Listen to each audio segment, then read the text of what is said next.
Today we're going to be doing our diagonal back haircut, and we're going to do a longer version of it. It's simply to show you when cutting with diagonal lines what you can create. We show you a lot of different techniques. It's not just learning a cut, it's learning a technique, so we want you to remember that. We're going to take off some of this longer length that we had in the front of your mannequin. The last cut that you should have done on your mannequin that you're cutting today was your diagonal four with graduation in the back. So we're going to remove that excess length in the front, and you're going to see how a diagonal line reversed. Instead of it moving forward, it's going to move away from the face. So it's going to come from the bottom of the chin, and we're going to make it meet and blend into the back hair. So I've pre-sectioned mine for how we're going to have to establish our guide, and we're going to use a stationary guide for this cut. And you'll notice I've got a line running from the forehead to the top of the ear, and it continues all the way back to the center. And I've pulled it all the way down so you can see that's how we're going to get it started. So I want you to just imagine below the chin, back. So we're going to follow parallel cutting to that part, and this is the hair that's going to be removed, and it's going to blend to the hair in the back. So if you can see that diagonal line's moving backwards. Before, we had the line moving forward towards the face, and now we're going to have that line moving away from the face. You have to be very careful because where this one usually gets in the most trouble is around the ear area. It gets too short, and you have to remember that you don't want to go shorter than your back hair because we want it to be a continuation of that diagonal line. We're going to establish our guide now. Remember, it's a stationary guide. We're going to cut from below the chin. We're not going to use really strong, tight tension because remember that hair's got to come over the curve of the head there. So if we pull it down really, really straight, it's going to be an uneven line. So not too much tension there. And your mannequins are usually thicker around the edge right in here, so you might notice a little bit of bulk in here. It'll be okay. You won't have that problem with clients. Generally, they're not as thick there. So we're going to start here, cutting parallel to the part. There's your part. We're going to be parallel. And below the chin, keeping that diagonal line. And because we're not using any elevation, we're going to be cutting below our fingers. If we were lifting out, we would be cutting palm to palm, but for this purpose, with no elevation, we're going to cut below the fingers. At no time are we lifting it away. And what I'm keeping in mind is this visual point here. We want to move from point A to point B to point C. So you got to watch how that line's flowing. We want to connect and join it to the back. Really use less tension over that ear. Check to see if your fingers are parallel to the part. Don't get horizontal. That's something that's a typical mistake that's made doing this cut.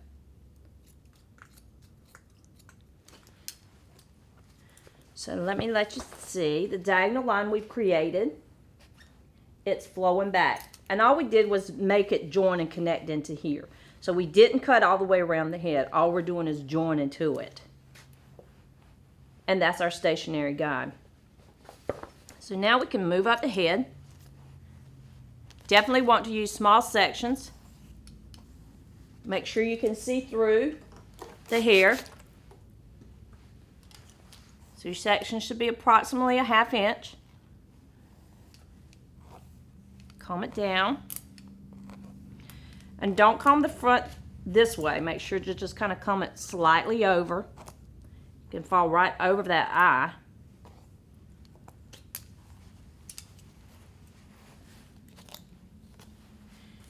And continue that line all the way down. And even though we're not cutting hair out the center back, we're still going to pull down that section of hair. By doing this, we can make sure that we're staying joined and connected. We're not getting out of line. We're not creating any steps in the hair. We want to make sure that we have a nice flow. We don't want to converge the hair. By that I mean gathering it together to cut it. If you do that, once you let it loose and you comb it out smooth, you will not have a clean line. Not much tension. Fingers should always be below the chin. Don't lift out to cut. Make sure you can see your guide. The other thing you want to make sure is that you're not cutting little pieces of hair from hair that's underneath. If you are, you're going to get your line messed up and you're actually cutting your guide off. You don't want to do that. This portion of the haircut will go pretty fast. Just because that's not a lot of hair that we're removing, we're just changing that angle. You're not going to be removing too much hair in the back. But we're going to continue to move up. Your previous cut was a graduation cut in the back, so what you'll notice is that hair's not reaching, and you may find a point where you're not having any hair meet your guide. If it doesn't reach it and there's nothing there to cut, don't worry about it. Just don't cut.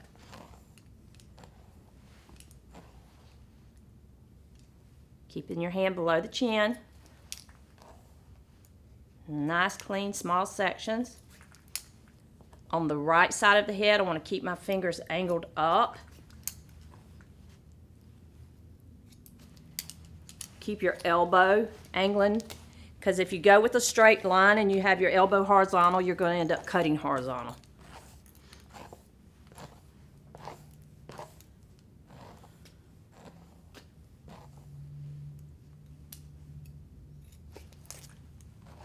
Nice clean cut. Remember, don't chew at the hair. Don't take those little small little snips. Open and close that shear all the way. And that's your diagonal line for the right side of the head. And it's joined into the back. Now we're going to move over to the left side of the head. But let your instructor check this before you move forward. So we've completed the right side of the head, and now we're going to prepare to establish our guide for the left side of the head. So we want to consider a few things so that we're balanced. If you go to the very center front, you'll see the length that you cut the hair on the other side. That actually gives you a little guide to establish for this side of the head as well. So you get just enough for that little guide and stop. We also can measure just above the ear. If you go in approximately just a small section right above the ear, if you measure it on the right side where you cut, then you can come over to the left side. Remember, don't elevate the hair out, and very little tension. I know that the other side of mine is approximately 6 inches, so I can cut this one 6 inches. And the only reason we're doing that is so we know we're going to be, that V is going to move in the same length on both sides. It's going to get us closer. And if we shorten the distance between point A and point B, it'll make our work easier. So we know we've established the front, we've established above the ear. So now all we have to do, see if I can get this in the camera view, is take off between here and here. So we're still going to have that diagonal back line. Remember, before we cut this way, so be careful on the left side of the head. If you're right-handed, be careful that you remember this time your fingers will be pointing towards the floor and your shears will be cutting in an upward motion. There's still going to be no elevation. And that guide that we put over the ear is also going to be a section to show you the distance between here and here that you're going to cut. Remember, we're not going to move all the way into the back. So let's establish our guide. Keep that hair moist.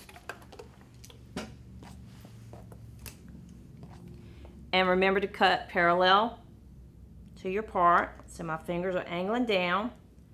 My shear is angling up. My elbow is angled as well. It's not cutting in a horizontal line. And I've met my guide that I had established at the ear. And very little tension.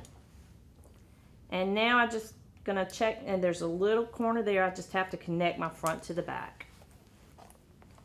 And that establishes my diagonal line for the left side of the head. You see that it's moving backward. So we're going to do the same thing we did on the other side. We're just going to move up the head at approximately 1/2 inch sections. And as we take them down, we're going to take down front and back. Take down both sections at once. I'm trying to stay out of the camera's eye, but you want to make sure that you're working with your body centered with your work.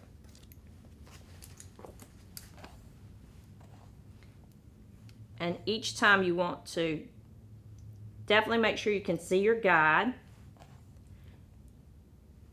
Check your finger position to your part.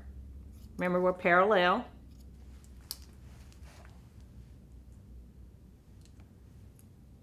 Very little tension over the ear.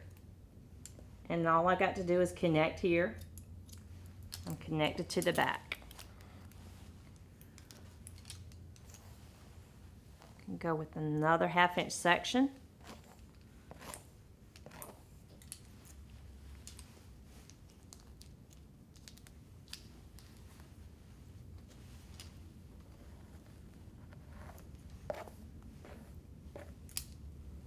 And I'm continuing keeping that line going all the way to the center, even though we're not cutting hair from the center. It's just so that I can visually stay focused on the line that I'm creating from front to back. Look for your guide. Make sure you can see it clearly before you cut. And that hair should fall really softly over the eye. Remember, not over the nose area. See what we're cutting here. And my last front section.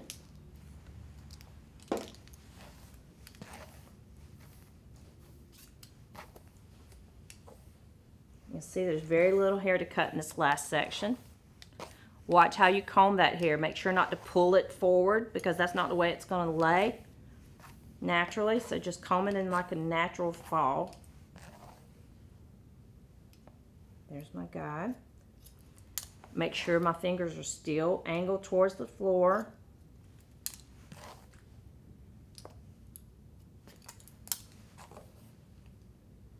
And I have that one little soft peak to remove here. And then go back and check your cut for balance. When you look at it from both sides, are they even? Check it over the ear. Check it behind the ear.